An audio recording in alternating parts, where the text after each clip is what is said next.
ನಮಸ್ಕಾರ ಸ್ನೇಹಿತರೆ, ನಾನು ಹನುಮಂತ್ ಮಾಗೆ. ಉತ್ತರ ಕನ್ನಡ ಜಿಲ್ಲೆಯಲ್ಲಿ ಭಾರಿ ದುರಂತ ಒಂದು ನಡೆದು ಹೋಗಿಬಿಟ್ಟಿದೆ.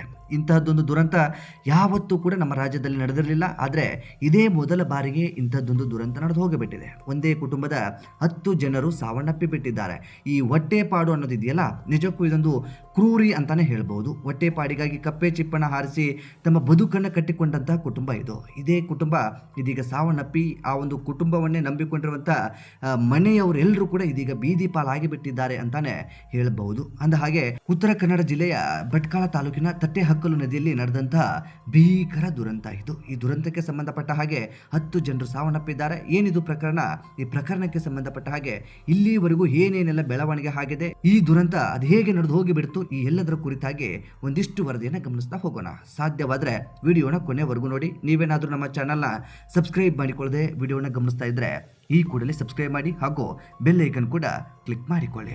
ಭಟ್ಕಳದ ಸಿರಾಲಿ ಭಾಗದ 14 ಜನರು ಒಟ್ಟಾಗಿ ತಟ್ಟೆಹಕ್ಕಲು ನದಿಗೆ ಕಪ್ಪೆ ಚಿಪ್ಪು ತೆಗೆಯಲು ಹೋಗಿರ್ತಾರೆ. ನದಿಯ ಮಧ್ಯಭಾಗದಲ್ಲಿ ಹೋದಂತಹ ಸಂದರ್ಭದಲ್ಲಿ ಈ ಒಂದು ದುರಂತ ನಡೆದು ಹೋಗಿಬಿಡುತ್ತೆ. ಒಬ್ಬರ ಕಾಲು ಜಾರಿ ಹೋಗಿಬಿಡುತ್ತೆ. ಅವರನ್ನು ರಕ್ಷಣೆ ಮಾಡೋದಕ್ಕೆ ಅಂತೇಳಿ ಒಬ್ಬರಿಗೊಬ್ಬರು ಸಹಾಯ ಮಾಡೋದಕ್ಕೆ ಹೋಗಿಬಿಡ್ತಾರೆ. ಈ ಸಹಾಯದಲ್ಲಿ ಒಟ್ಟು 14 ಜನರು ಕೂಡ ನದಿಯ ಪಾಲಾಗಿರ್ತಾರೆ. ಆ ಪೈಕಿ ಆರಂಭದಲ್ಲಿ 7 ಜನ ಹೆಣ್ಣು ಮಕ್ಕಳು ಮತ್ತು ಒಬ್ಬ ಗಂಡು ಮಗ ಸಾವನ್ನಪ್ಪಿ ಬಿಟ್ಟಿರ್ತಾರೆ. ಅದಾದ ಬಳಿಕ 3 ಜನರು ನಾಪತ್ತೆ ಆಗಿರ್ತಾರೆ.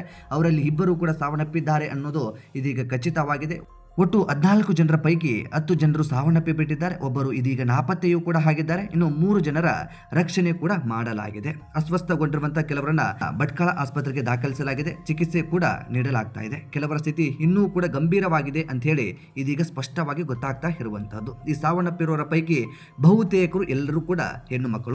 ನಾಯ್ಕ್ ಅನ್ನುವಂಥ ಕುಟುಂಬದ ಬಹುತೇಕ 10 ಜನರು ಕೂಡ ಸಾವನ್ನಪ್ಪಿರುವಂಥವ್ರು. ಲಕ್ಷ್ಮೀ ಮಹಾದೇವ್ ಅಂತೇಳಿ, ಲಕ್ಷ್ಮೀ ಶಿವರಾಮ್, ಮಾಲತಿ ಜಟ್ಟಪ್ಪ, ಮಾಸ್ತಮ್ಮ, ಲಕ್ಷ್ಮೀ ಜ್ಯೋತಿ, ಉಮೇಶ್, ಅದೇ ರೀತಿಯಾಗಿ ಲಕ್ಷ್ಮಿ ಅಂತೇಳಿ ಒಟ್ಟು 10 ಜನರು ಇದೀಗ ಸಾವನ್ನಪ್ಪಿ ಬಿಟ್ಟಿದ್ದಾರೆ. ಭಟ್ಕಳ ಪೊಲೀಸ್ ಇಲಾಖೆ ಅಧಿಕಾರಿಗಳು ಸ್ಥಳಕ್ಕೆ ಬಂದು ಭೇಟಿಯನ್ನು ಕೂಡ ನೀಡಿದ್ದಾರೆ. ಅಲ್ಲಿನ ಪರಿಸ್ಥಿತಿ ಏನಿದೆ ಅಂತದೆಲ್ಲವನ್ನು ಕೂಡ ಗಮನಿಸಿದ್ದಾರೆ. ಈ ದುರ್ಘಟನೆ ಶಿರಾಲಿ ಹಾಗೂ ಭಟ್ಕಳ ಭಾಗದಲ್ಲಿ ಶೋಕದ ವಾತಾವರಣವನ್ನ ನಿರ್ಮಾಣ ಮಾಡಿಬಿಟ್ಟಿದೆ. ನಮ್ಮದೇ ಕುಟುಂಬದವರು ಯಾರೋ ಸಾವನ್ನಪ್ಪಿ ಬಿಟ್ರೇನೋ ಅನ್ನುವಂಥ ಆ ಒಂದು ಭಾವನೆ ಆ ಜನರಲ್ಲಿ ಇದೀಗ ಹುಟ್ಟಿಕೊಂಡು ಬಿಟ್ಟಿದೆ ಅಂತ ಹೇಳಿದ್ರು ಕೂಡ ತಪ್ಪಾಗ್ಲಿಕ್ಕಿಲ್ಲ. ಮಾಹಿತಿಯ ಪ್ರಕಾರ ಬೆಳಗಿನ ವೇಳೆಯಲ್ಲಿ ಶಿರಾಲಿ ಭಾಗದ ಮಹಿಳೆಯರು ಹಾಗೂ ಪುರುಷರು ಸೇರಿ ಕಪ್ಪೆ ಚಿಪ್ಪು ಸಂಗ್ರಹಿಸುವ ಕೆಲಸದಲ್ಲಿ ನಿರತರಾಗಿರ್ತಾರೆ. ಈ ಒಂದು ಸಂದರ್ಭದಲ್ಲಿ ಇಂಥದ್ದೊಂದು ದುರಂತ ನಡೆದೋಗಿಬಿಡುತ್ತೆ. ಈ ತಟ್ಟೆಹಕ್ಕಲು ನದಿಯ ಆಳ ಹೇಗಿದೆ ಅಂತೇಳಿ ಅವರಿಗೆ ಗೊತ್ತಿರೋದಿಲ್ಲ. ಅವರು ಬೇರೆ ಗ್ರಾಮದವರಾಗಿರ್ತಾರೆ. ಆ ಒಂದು ಪ್ರದೇಶಕ್ಕೆ ಅದೇ ಪ್ರಪ್ರಥಮ ಬಾರಿಗೆ ಬಂದಿರ್ತಾರೆ. ಈ ಹಿಂದಿನ ದಿನವೂ ಕೂಡ ಅತಿ ಹೆಚ್ಚಾಗಿ ಮಳೆ ಆಗಿರುತ್ತೆ. ಮಳೆ ಆದಂಥ ಕಾರಣದಿಂದಾಗಿ ನೀರು ಒಳ ಹಂತದಲ್ಲಿ ಸಾಕಷ್ಟು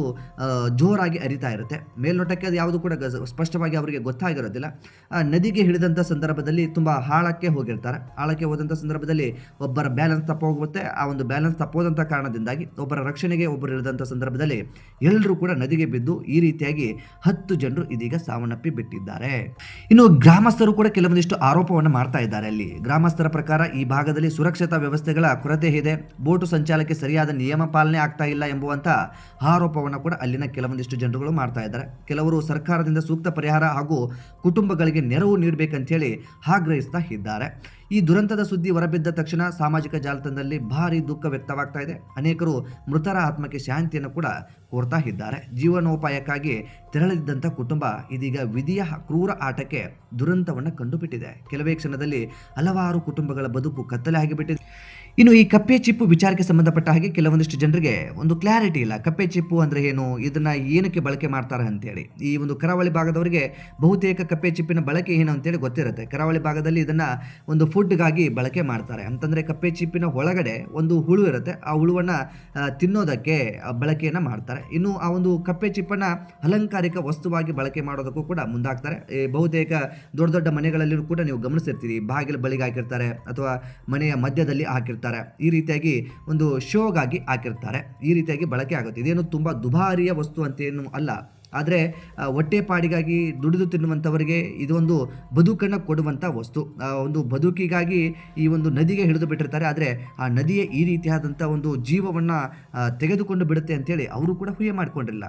ಇದೀಗ ಈ ಸುದ್ದಿ ರಾಜ್ಯದಾದ್ಯಂತ ಸುದ್ದಿ ಆಗ್ತಾ ಇದ್ದ ಹಾಗೆ ಒಂದು ಮುಖ್ಯಮಂತ್ರಿಯವರು ಕೂಡ ಒಂದು ಘೋಷಣೆಯನ್ನು ಮಾಡಿದ್ದಾರೆ. ಅಂದರೆ ಸರ್ಕಾರದಿಂದ ಬಹುತೇಕ 5 ಲಕ್ಷ ರೂಪಾಯಿ ಒಬ್ಬೊಬ್ಬರಿಗೆ ಅಂತ ಹೇಳಿ, ಅಂತಂದರೆ ಸಾವನ್ನಪ್ಪಿರುವಂಥ ಕುಟುಂಬಕ್ಕೆ ನೆರವಾಗಲಿ ಅನ್ನುವ ಕಾರಣಕ್ಕೆ ಒಟ್ಟು ಇದೀಗ ಈ 10 ಜನರ ಪೈಕಿ 50 ಲಕ್ಷ ರೂಪಾಯಿ ಪರಿಹಾರವನ್ನು ಕೂಡ ಇದೀಗ ನಮ್ಮ ರಾಜ್ಯದ ಮುಖ್ಯಮಂತ್ರಿಗಳು ಕೂಡ ಘೋಷಣೆಯನ್ನು ಮಾಡಿದ್ದಾರೆ. ತಟ್ಟೆಕಟ್ಟಲು ನದಿಯಲ್ಲಿ ನಡೆದಂಥ ಇದೊಂದು ಭೀಕರ ದುರಂತ ಬಹುತೇಕ ಆತಂಕವನ್ನು ಆ ಒಂದು ಭಾಗದಲ್ಲಿ ಸೃಷ್ಟಿ ಮಾಡಿದೆ ಅಂತಾನೆ ಹೇಳ್ಬೋದು. ಕರಾವಳಿ ಮತ್ತು ಮಲೆನಾಡು ಭಾಗದಲ್ಲಿ ಬಹುತೇಕ ಜನರು ಈ ಕಪ್ಪೆ ಚಿಪ್ಪಿಗಾಗಿ ಹೋಗ್ತಾರೆ.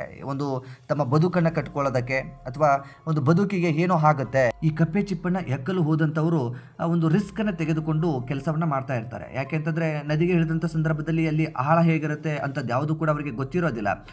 ರೆಗ್ಯುಲರ್ ಆಗಿ ಓಡಾಟ ಮಾಡುವಂಥ ಪ್ರದೇಶಗಳಾಗಿಬಿಟ್ರೆ ಗೊತ್ತಿರುತ್ತೆ, ಅಥವಾ ತಮಗೆ ಗೊತ್ತಿರುವಂತಹ ಒಂದು ನದಿಗಳಾಗಿಬಿಟ್ರೆ ಗೊತ್ತಿರುತ್ತೆ ಅದು ಆಳ ಹೇಗಿದೆ, ನಾವು ಎಲ್ಲಿ ಹೋಗಬೇಕು, ಯಾವ ಭಾಗದಲ್ಲಿ ಹೋದರೆ ಏನಾಗುತ್ತೆ, ಈ ಒಂದು ನೀರಿನ ಅರಿವು ಹೇಗಿದೆ, ಯಾವ ರೀತಿಯಾಗಿ ಹರಿತಾ ಇದೆ ಅಂಥದ್ದೆಲ್ಲವೂ ಕೂಡ ಗ್ರಿಪ್ ಸಿಕ್ಕಿರುತ್ತೆ. ಆದರೆ ಹೊಸದಾಗಿ ಹೋದಂಥ ಪ್ರದೇಶದಲ್ಲಿ ಈ ರೀತಿಯಾಗಿ ದುರಂತಗಳು ನಡೆದು ಹೋಗಿ ಬಿಡ್ತವೆ. ಅಲ್ಲಿನ ಸ್ಥಳೀಯರು ಹೇಳುವ ಪ್ರಕಾರ ಅವರು ಈ ಒಂದು ಭಾಗದಲ್ಲಿ ಯಾವತ್ತೂ ಕೂಡ ಬಂದಿರಲಿಲ್ಲ, ಇದೇ ಪ್ರಥಮ ಬಾರಿಗೆ ಬಂದಿದ್ದು.